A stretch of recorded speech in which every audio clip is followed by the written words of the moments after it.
What up guys, it's GT and welcome to a video where I'm gonna compare Call of Duty Ghosts with Battlefield 4. In this video I'm gonna talk about the games in 3 different categories and compare them with each other. But before I start, I'd like to state a couple of things. So first of all, I have nothing against either one of the games and I hope my opinions aren't biased. Your opinions may differ from mine, but I hope you don't hit the dislike button on this video just because you think differently than I do. And I hope you actually listen to what I have to say about the games. And another thing is that I am getting both of the games, but I have to wait a while to buy Battlefield 4, so I don't have to buy so much extra for the DLCs, but I'll talk about that a little bit later in this video. So these comparisons are based on what I've heard on reviews and what people who have played the games have said and the trailers of the games. So let's get right into it. First category is gonna be graphics and animations. And this is probably the factor that stands out the most when comparing these two games. And to be fair, both of the games, in my opinion, look really nice. So apparently there's a new graphics engine in Call of Duty Ghosts, which you can mostly see by looking at the small particles flying around when something blows up, or when looking at the level of detail in the guns and maps, which is quite impressive for a Call of Duty game, in my opinion. Although the animations, like when you make a gas station fall over, they could be a little bit better. They look a bit... the gas station looks a little light, and they don't look that realistic. But then moving on to the Battlefield 4, and it takes it to a whole new level. So I think we've all seen the huge skyscraper fall in Siege of Shanghai and how nice it looks, and I can only agree that it's one of the best looking games that I've ever seen in my entire life. I've been watching a playthrough of Beyond Two Souls, and that's one other very good looking game, although the gameplay could be better, but that's not what this video is about. But yeah, and then the animations in Battlefield 4 are actually very convincing and look very real, and yeah, they're beautiful. They're really beautiful. So, like I said, the graphics look good enough on both games, although Battlefield has better ones, and the animations in Call of Duty Ghosts, they could be a little bit better, but they'll pass.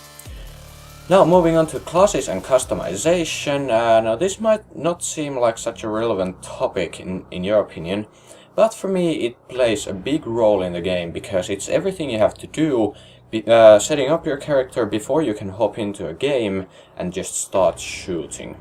So in Call of Duty Ghosts there are 10 soldiers that you can rank up individually. So you can customize how the soldiers look and what weapons each of the soldiers have. It's a great idea, but I rarely have the time or desire to just sit down and customize the character, especially the clothes and stuff. It takes a lot of time, and it's just something that I don't really think I'm gonna have too much patience on, because I just want to jump into the action, and yeah. But yeah, so that's one of the reasons I play games like Sims for a couple of hours first, and then don't touch the game for a month. So that's a bit of an issue for me, but it's also a great thing to have, so you can actually choose what your soldier looks like and personalize it all by yourself.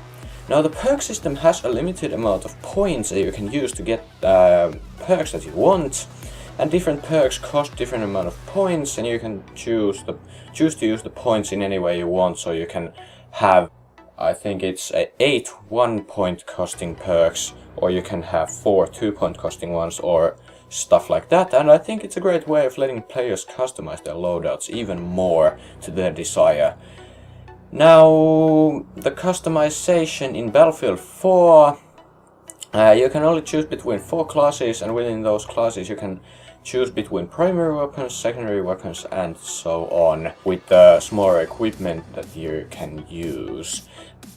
There are also some new equipment in the game to enforce teamwork. For example, the device for the recon kit that allows you to lock onto an enemy vehicle and lets a squad mate turn their RPG rocket to a guided one and hit the vehicle more easily. So that's a very cool addition. It really makes the teamwork in the larger game modes a lot better, but despite that new equipment, the classes feel a bit restricted. You can't really customize the look of your soldier, and the new changes in the medic kit where you have to wait a little cooldown time before using the defib again and stuff like that. It feels quite restricted. So yeah, you can't customize the kits as much as you can in Call of Duty Ghosts. Now the next category is going to be level design. I talked a little bit about this in the graphics part, but this time I'm not going to go into detail about how things look when they fall over. Instead, the levels themselves. So in Call of Duty Ghosts, it's gonna follow the same style Call of Duty games have had since forever, so there are small maps, close quarters combat, making the games really fast paced and exciting. There's no waiting around, you just jump in and start kicking some ass. And that's what Call of Duty is about. I think if they introduced large Battlefield style maps, they wouldn't be that popular because they're used to the smaller kind of maps with more action. Of course, the smaller maps don't have room for huge skyscrapers to fall over, but there are minor changes that the players can trigger, like tossing a bus down a hallway or the gas station that can collapse. Now, in Call of Duty you can't make the smaller buildings collapse like you can in Battlefield, but then again, in a game like COD, the map would be flattened in a couple of minutes. All the explosives that people use would pretty much destroy the whole battleground in a couple of minutes. Now moving on to Battlefield 4, the maps vary from small-ish to massive. Now you can fit so much more in the larger maps, enabling them to be more vertical, which is demonstrated by the huge skyscraper that can collapse in the Battlefield 4 beta. However, the larger maps really slow the action down, making you travel far and maybe get a kill, and then travel again for another. And this entertains a really different kind, more strategy and planning oriented audience, rather than the one of Call of Duty where you feel lost and alone if you don't get a kill or die every 5 seconds. These maps also emphasize the usefulness of vehicles. Without a vehicle you could be walking forever just to get somewhere where there are other players and then get killed by a helicopter when you get there. And this can get really frustrating, especially if you're not too great with vehicles.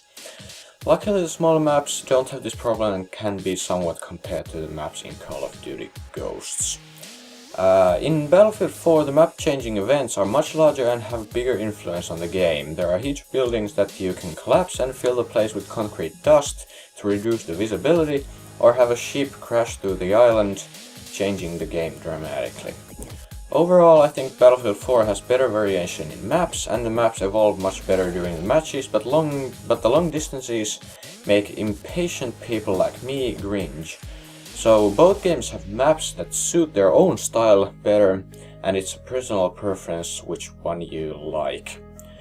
So like I said, I will be getting both of the games, and I'm really excited for both, and the only reason I'm not getting Battlefield 4 yet is that it's an EA game. Well, it's a DICE game, but it's published by EA. And what this means is that if I wait a long enough time, I can get the premium edition with all the DLCs for 60 euros, while if I pre-order the game, I get no DLCs and it still costs the 60 euros. So it probably makes more sense of waiting a little while and then getting the premium edition for the same price. So yeah, that's pretty much it for this video. If you want, you can post your own opinion in the comment section below, saying which game you're getting and why, but please don't post comments just saying stuff like COD sucks, BF is much better, unless you can explain why. So yeah, that's it for the video. I hope you enjoyed, thanks for watching, and I will see you in the next video. Bye.